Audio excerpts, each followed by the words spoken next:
Hello everyone, welcome to Brac classes. आज हम C set का क्वेश्चन सॉल्व कर रहे हैं। लास्ट ईयर यूपीएससी ने पूछा था। ये थोड़ा अलग तरह का क्वेश्चन है। पिछले 2-3 साल से यूपीएससी ने इस फॉर्मेट में क्वेश्चन पूछना स्टार्ट किया है। इन क्वेश्चंस में एक्चुअली आपको आंसर नहीं बताना होता, बट आपको स्टेप बताना होता है कि वो आंसर कितने स्टेप में आएगा। मतलब पहला स्टेटमेंट यूज करके आंसर आ जाएगा, या दूसरे से आएगा, या दोनों को मिलाकर आएगा, या दोनों को यूज करने से भी नहीं आएगा। Now this makes such questions a little difficult, क्योंकि इसमें ऑप्शंस नहीं है जो हम एलिमिनेट कर सकें या कोई ट्रिक लगा सकें। बट स्टिल मैं आपको यहाँ पर दिखाऊंगा कैसे इन क्वेश्चंस को अप्रोच करना चाहिए। और ये इतने डिफिकल्ट होते नहीं है जितने ये लगते हैं। ये बहुत ही बेसिक क्वेश्चंस होते हैं, बस आपको थोड़ा सा कॉन्सेप्ट क्लियर होना चाहिए। इसके साथ ही हम दूसरा क्वेश्चन सॉल्व करेंगे। सेम ईयर में पूछा गया, सेम फॉर्मेट में है, बट ये थोड़ा डिफरेंट है। We will see how. So let's start.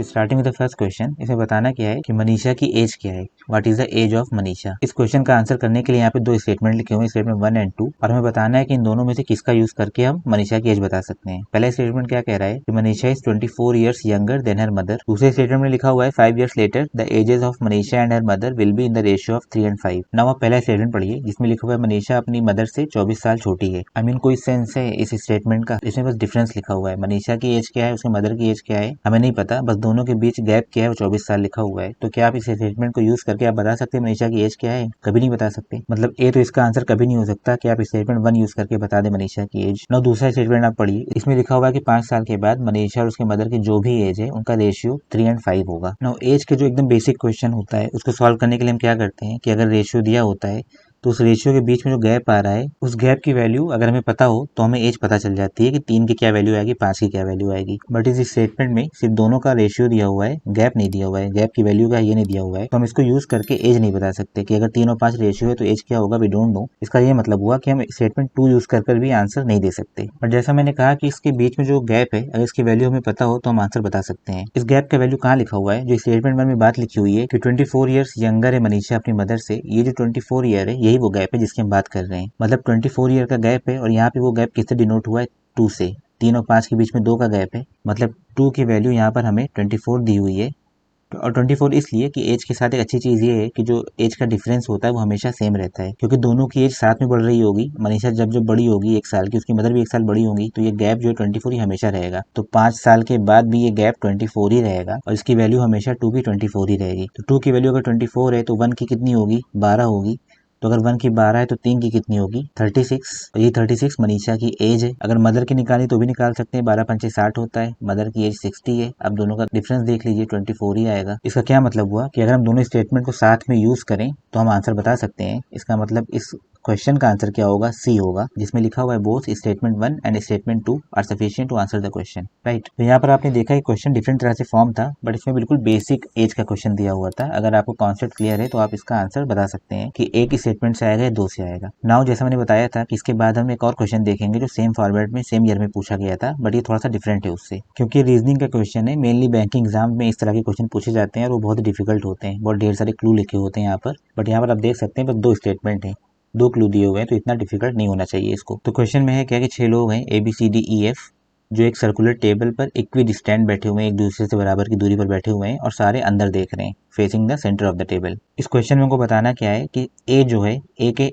Immediate left पे कौन बैठा हुआ है, who is sitting on the immediate left of A, ये बताना है हमको। और इस आंसर को बताने के लिए हमारे पास 2 स्टेटमेंट है जिनकी हेल्प से हमको ये आंसर देना है। पहले स्टेटमेंट में लिखा हुआ है कि B sitting opposite to C and D sitting opposite to E. But क्या हमें इससे ये पता चलेगा कि ए कहाँ बैठा है? ऑफ कोर्स अगर बी और सी और डी और ई को एक पेयर में कर दिया है तो ए के सामने एफ ही बैठा होगा, बट हमें इससे लोकेशन नहीं पता चल सकती कि राइट में बैठा है कि लेफ्ट में बैठा है। मतलब अगर आपको ऐसे समझ में नहीं आ रहा है तो आप इसका विजुअलाइजेशन भी देख सकते हैं। मान लीजिए एक सर्कुलर टेबल है एंड इस पे 6 लोग बैठे हुए हैं। मैंने कहा कि पहले स्टेटमेंट में जो भी बात लिखी हुई है उससे हमें ये नहीं पता चल सकता कि ए किसके लेफ्ट में बैठा हुआ है। क्यों?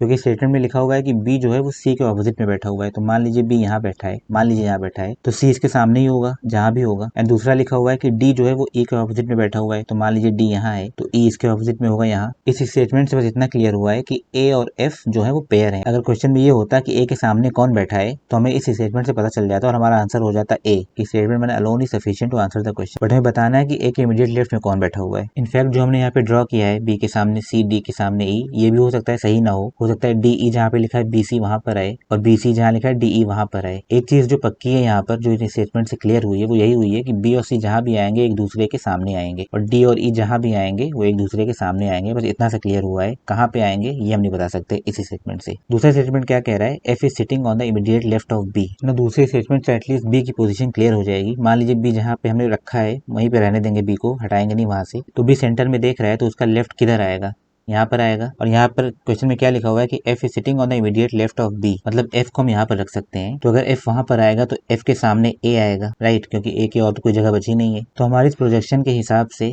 a के इमीडिएट लेफ्ट में कौन है, यहाँ पर a अंदर की तरफ देख रहा है तो उसका लेफ्ट साइड ये हुआ, मतलब d a के इमीडिएट लेफ्ट में बैठा हुआ है। बट इट इज पॉसिबल कि ये d यहाँ पर ना होता बल्कि e यहाँ पर होता, ई यहाँ लिखा होता, डी यहाँ लिखा होता, ये भी पॉसिबल है क्योंकि इस स्टेटमेंट में कहीं ऐसा तो लिखा नहीं हुआ जिससे हमें ये पता चले कि डी और ई कहाँ आएंगे। ये तो हमने ऐसे ही रख दिया है, राइट। हो सकता है कि ई इस तरफ आए डी उस तरफ आए, दो पॉसिबिलिटी है। तो ए के इमीडिएट लेफ्ट में डी भी हो सकता है, ई भी हो सकता है, हम पक्की बात नहीं बता सकते।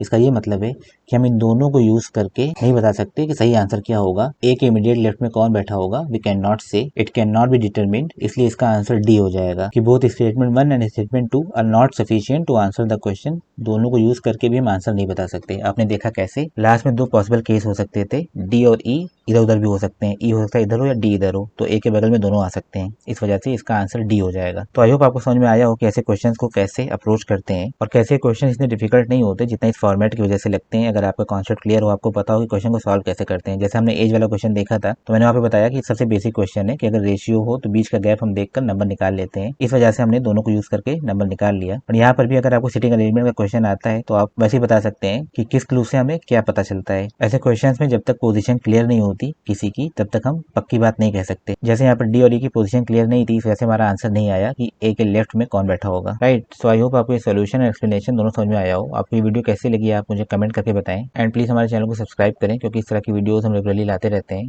सो that's it, let's see you in some other video, till then take care.